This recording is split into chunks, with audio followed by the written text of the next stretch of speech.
بسم الله الرحمن الرحیم. السلام علیکم. تاسو ته په پښتو ګیک چینل کې هرکلی مرګرو چې څنګه پاکستان کله د بهتري طرف ته روان شي او پاکستان څخه بهتر کول غواړي، نو په هغه ټیم کې په پاکستان باندې د بره نه عالمي ادارونه پریشر سٹارټ شي. مرګرو دوبۍ چې کم دی هغوی هر څه کولاو کړو. پاکستان د کولاوېدو نه پس هغوی اعلان وکړو چې د شپې د 10 بجو نه سهار 6 بجو پورې به هر څه بندي، باقي به میټرو مال هر څه هغوی کولاو کړو. خو په دغه ټول صورتحال کې تاسو دا وګورئ چې دا ماډل هغوی د پاکستان نه کاپي کړو، خو بیا هم هلته کې دوبۍ کې یو ای کې چې کم دی هغوی ټول جوماتونه، هغوی وایي چې ټول مسجدونه په جوماتونو کې به جمع مونځ نه کېږي، جوماتونه به بند وي. د دې ټول هر څه نه مخکې تاسو زمونږ پښتو ګیک چینل لایک کې، چینل سبسکرایب کې اور بیل آیکن باندې ضرور کلک کې. جی محترمو، څنګه چې تاسو ته پته ده دوبۍ هم اعلان وکړو پاکستان نه پس هغوی هر څه کولاو کړو. هغوی ویل چې مالونه به کولاوي، هغوی میټرو به کولاوي. څنګه په بهر ملکونو کې په د رمضان کې خاص کر ډیفرنٹ آفرز لګي، رس زیاتی. نو په دغه ټول صورتحال کې هغوی ټول هر څه اوپن کړو، خو دغه ټول صورتحال کې هغوی ریسټورنټس ته هم اجازه ورکړو چې 30% سټاف سره تاسو کار کولی شي.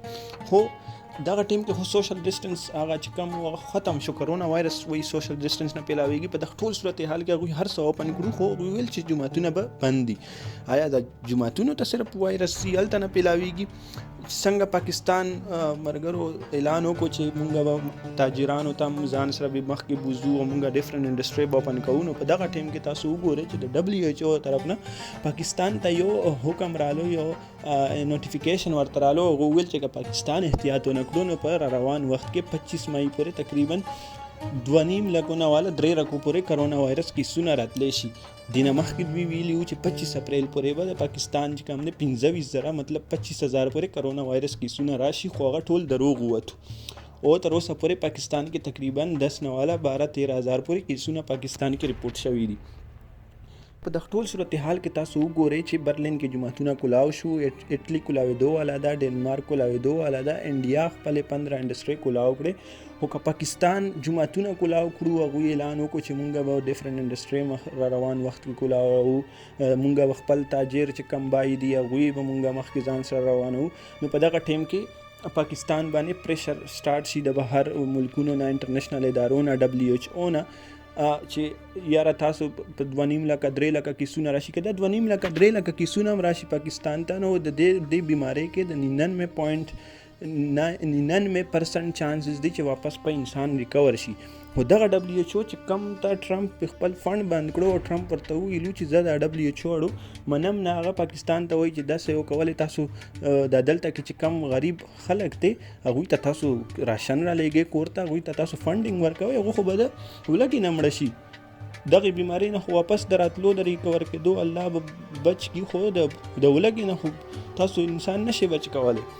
ګرو اوس په دغه ټول صورتحال کې چاینا اعلان وکړو چې انشاءالله ویکسین به په 3 میاشتو کې دننه تیار وي او هغه به ریډي وي د دې بیمارۍ دپاره. دغه کې برطانیه هم ویل چې اول هغوی ویل چې 8 میاشتې پس په زمونږ ویکسین راځي، هغوی هم ویل چې مونږ به 3 میاشتې 4 میاشتې کې ویکسین راشي. هغې نه پس بیا بل ګیټس ته تاسو وګورئ، بل ګیټس ویل چې تر هغې پورې به دنیا چې کوم دی هغه خپل حالت ته واپس نارمل حالت ته نشي راتلی، چې تر کومه پورې د دغې بیمارۍ ویکسین نه تیار شوي او ویکسین نه لګولی شوي. مرګرو اوس یو فیصله وکړه چې هغوی هر څه کولاو کړو، هغوی ریسټورنټس کولاو کړو، هغوی مالونه کولاو کړو، هغه میټروګانې کولاو کړې، تر مو یو هر څه کولاو کړو سوا د جوماتونو نه. او هغوی سره رولز کېښودو، هغه رولز دا دي چې هغوی ماسک اچول لازمي قرار کړو. هغوی عوام ته وویل چې که چا ماسک وانه چولو نو په هغوی باندې به 1000 درهم جرمانه چې کومه په ډالر کې $272 جوړیږي. او دویم د ټایم پابندي، مطلب د شپې د 10 بجو نه تر سهار د 6 بجو پورې به هر څه بند دي. هغوی جوماتونو باندې پابندي ولګوله. اوس محترمو تاسو وګورئ چې دغه ماډل عمران خان پاکستان اپناو کړو او پاکستان نه چې کم دی نور ملکونه مخکې هغه اپناوي، هغوی پاکستان په لاره باندې روان دي. اوس په دغه ټول پروسس کې، په دغه ټول خبرو کې تاسو وګورئ چې کله هم پاکستان د بهترۍ طرف ته روان شي، پاکستان جوماتونه کولاو کړو، نو د نیویارک ټایمز کې یو آرټیکل لیکلی شي پاکستان باندې د پریشر دپاره چې پاکستان چې کم دی هغه د علماء کرام په مخې ته هغوی چې کم دی ویرېدو، د عالمانو نه د مولویانو نه هغوی ویرېدو او جوماتونه یې کولاو کړو. نو تاسو به یو ته سوای هغوی خو ایون ریسټورنټس هم کولاو کړو، هغوی خو د واحد ما سوای د جوماتونو نه هغوی هر څه کولاو کړو. نو تاسو به اوس هغوی ته څه وایي؟ ګوره پاکستان کې خلک عوام داسې عوام هم شته چې هغوی ته د یو ټیم روټۍ نه میلاویږي. اوس تاسو خپله فیصله وکړئ چې تاسو به د لږې نه مړوئ او که په دا ټول صورتحال کې تاسو به د بیمارۍ نه مړیږئ. اوس دا یو پوینټس یاد وساتئ چې د دې بیمارۍ نه 99.99% چانس شته چې تاسو واپس ریکور شي. خو که تاسو په کورونو کې او موږ په کورونو کې کېناستو نو د ملک خاصې اول نه خراب حالات دي چې ورسره د عوام هم حالات خرابېدی شي.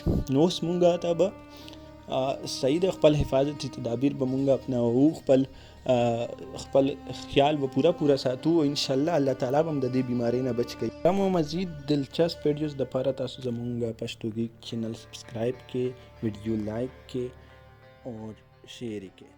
السلام.